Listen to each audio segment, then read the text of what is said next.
आप देख रहे हैं एवी स्टार न्यूज़। मैं हूं आपके साथ सपना वर्मा।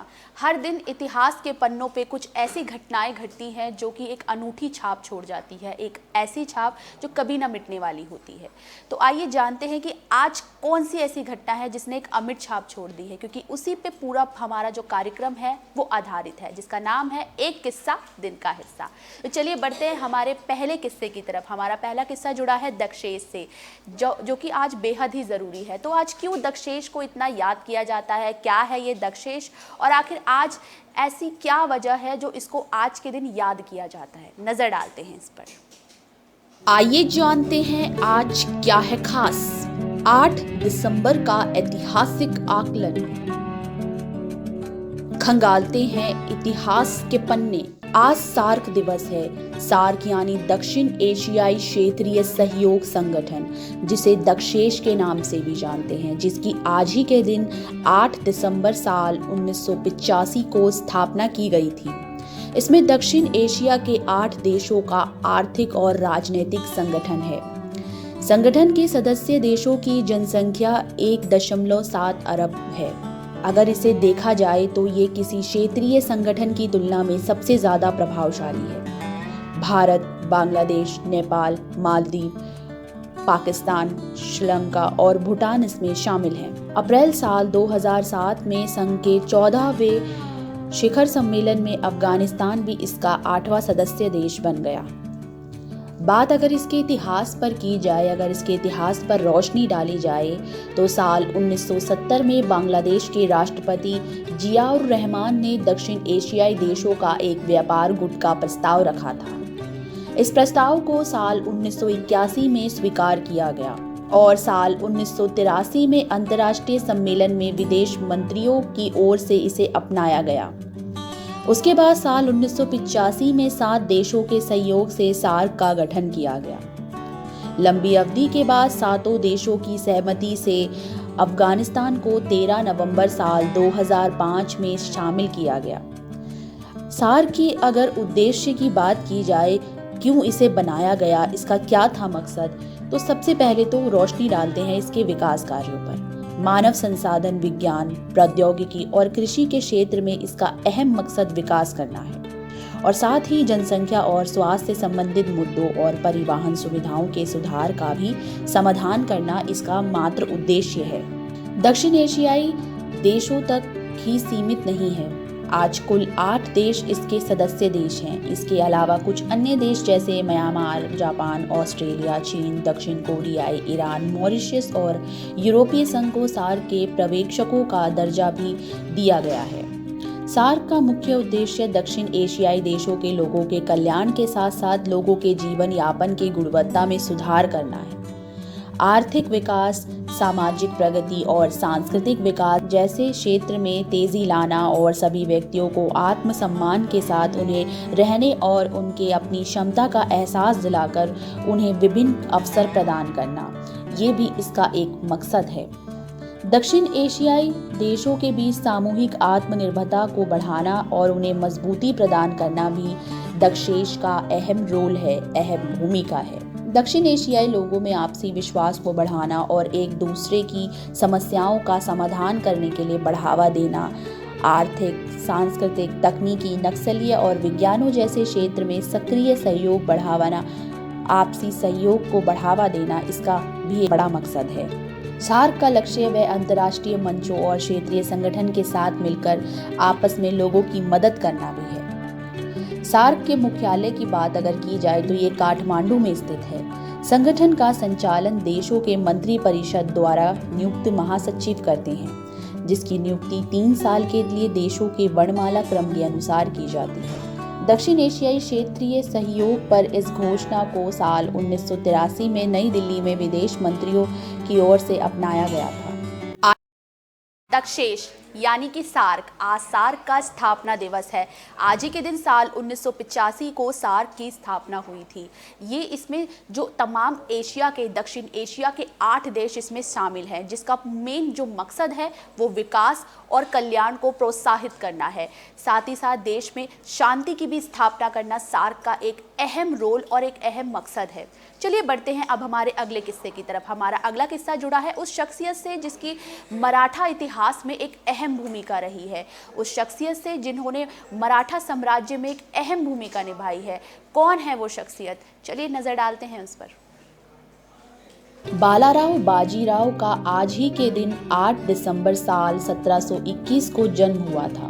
उन्हें नाना साहिब के नाम से भी जाना जाता था। वो मराठा साम्राज्य के पेशवा यानी कि प्रधानमंत्री थे। इनके शासनकाल में मराठा साम्राज्य अपनी चरम उत्कर्ष पर पहुंचा था। बालाजी बाजीराव साल 1740 में अपने पिता बाजीराव प्रथम की मृत्यु के बाद पेशवा के पद की जिम्मेदारी छत्रपति शाहू ने अपना पेशवा नियुक्त किया और वह चित्पावन ब्राह्मण कुल के तीसरे पेशवा थे। साल 1740 में अपने पिता बाजीराव प्रथम की मृत्यु के बाद ये पेशवा के पद को उन्होंने संभाला। साल 1741 में इन्होंने नागपुर के और बेरार के राजा रघुजी भोसले को बंगाल में अभियान करने के लिए प्रेरित किया। हालांकि रघुजी भोसले के बालाजी बाजीराव से काफी घनिष्ठ संबंध थे, लेकिन उन्होंने छत्रपति शाहू चाहिए भी था, वो पेशवा बाजीराव को उनके पद से नहीं हटाना चाहते थे। लेकिन शाहू ने इस पर ध्यान नहीं दिया और अंत में रघुजी भोसले ने कर्नाटक पर एक बार फिर से हमला किया। वहां के नवाब ने रघुजी भोसले की मदद मांगी, जिसके तहत उन्होंने कर्नाटक के नए नवाब दोस्त अली खान का कत्ल कर पुराने नवाब को कर्नाटक का नवाब घोषित कर दिया और बंगाल में लूट मचाई। रघुजी भोसले के शासन में बंगाल की अर्थव्यवस्था पूरी तरह से छिन्न भिन्न हो गई। बात की जाए उनके दौर की तो उन्होंने बंगाल में लूट मचाई।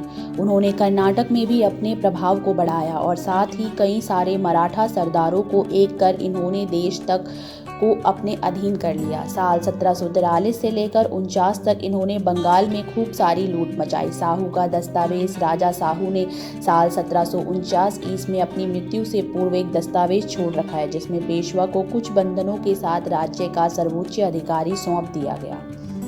उसमें ये कहा गया कि पेशवा राजा के नाम को सदा बनाए रखें और ताराबाई के पौत्र और उसके वंशज द्वारा शिवाजी के वंश की प्रतिष्ठा को कायम रखें। उसमें यह आदेश भी था कि कोल्हापुर राज्य को स्वतंत्र समझा जाए और जहांगीरदारों के मौजूदा अधिकारों को मानना चाहिए। पेशवा को जहांगीरदारों के साथ ऐसे प्रबंध करने का अधिकार रहेगा जो हिंदू शक्ति के बढ़ाने और देव मंदिरों, किसानों और प्रत्येक पवित्र और लाभदायक वस्तु की रक्षा करने में लाभकारी हो। साहू द्वारा जारी किए गए दस्तावेज पर ताराबाई ने गहरी आपत्ति जताई। उसने दामाजी गायकवाड़ से मिलकर पेशवा बालाजी बाजीराव के विरुद्ध विद्रोह कर दिया और युवक राजा को बंदी बना लिया, लेकिन बालाजी बाजीराव ने अपने समस्त विपक्षियों को परास्त कर दिया। राजा पेशवा बालाजी बाजीराव के हाथों में कैदी होकर ही रहा और पेशवा अब से मराठा संघ का वास्तविक पेशवा बाजीराव, जिनका आज ही के दिन साल 1721 में जन्म हुआ था, वो इतिहास की एक ऐसी शख्सियत है जिनका मराठा इतिहास में बेहद ही अहम रोल रहा है। चलिए बढ़ते हैं अब हमारे अगले किस्से की तरफ। हमारा अगला किस्सा जुड़ा है एक ऐसी सबरीन से जिसका नौसेना में एक अहम रोल रहा है। इस सबरीन की वजह से ही भारत पाकिस्तान जैसे युद्ध में पाकिस्तान को शिकस्त का सामना करना पड़ा था। तो आइए नजर डालते हैं इस सबरीन पर। 8 दिसंबर साल 1967 को सोवियत संघ के रीगा बंदरगाह पर पहली सबमरीन कलवरी को भारतीय नौसेना में शामिल किया गया था। कभी सोवियत संघ का हिस्सा रहा रीगा अब लातविया की राजधानी है। जुलाई साल 1968 में कलवरी भारत के विशाखापट्टनम पहुंची। रीगा से विशाखापट्टनम पहुंचने में इस सबरीन को 3 महीने लग गए। इस दौरान उसने 30,500 किलोमीटर से भी ज्यादा का सफर तय किया। जिस दौरान भारत की कलवरी रीगा से विशाखापट्टनम की यात्रा कर रही थी, उसी दौरान 3 ताकतवर देशों जिनमें अमेरिका, ब्रिटेन और सोवियत संघ की 3 सबमरीन समुद्र में डूब गई थी। इससे अंदाज़ा लगाया जा सकता है कि उस दौर में सबमरीन का संचालन कितना ज़्यादा कठिन था। भारतीय नौसेना में शामिल होने के 4 साल बाद इस सबमरीन ने साल 1971 में भारत पाकिस्तान के युद्ध में अपना जौहर दिखाया। इस जंग में 8-9 दिसंबर की रात भारतीय नौसेना ने कराची बंदरगाह को पूरी तरह से तबाह कर दिया था। इसे ऑपरेशन टाइडेंट का नाम दिया गया। इस ऑपरेशन में इस सबमरीन की अहम भूमिका थी। करीब 30 साल देश की सेवा करने के बाद 31 मार्च साल 1996 को इसे नौसेना से रिटायर कर दिया गया। फ्रांस की मदद से देश में ही बनी स्कॉर्पिन श्रेणी की अधिकतम सबमरीन को साल 2018 में नौसेना में शामिल किया गया। इसका नाम भी कलवरी ही रखा गया। कलवरी वो सबमरीन है जिसने आज ही के दिन साल 1967 में नौसेना में शामिल होकर एक अहम भूमिका निभाई थी। भारत पाकिस्तान जो युद्ध घटा था 1971 का, उसमें जीत भी हासिल की थी। वक्त हो चला है अब आपसे विदा लेने का। हम फिर मिलेंगे किसी नए किस्से के साथ। तब तक के लिए देखते रहिए एक किस्सा दिन का हिस्सा। शुक्रिया।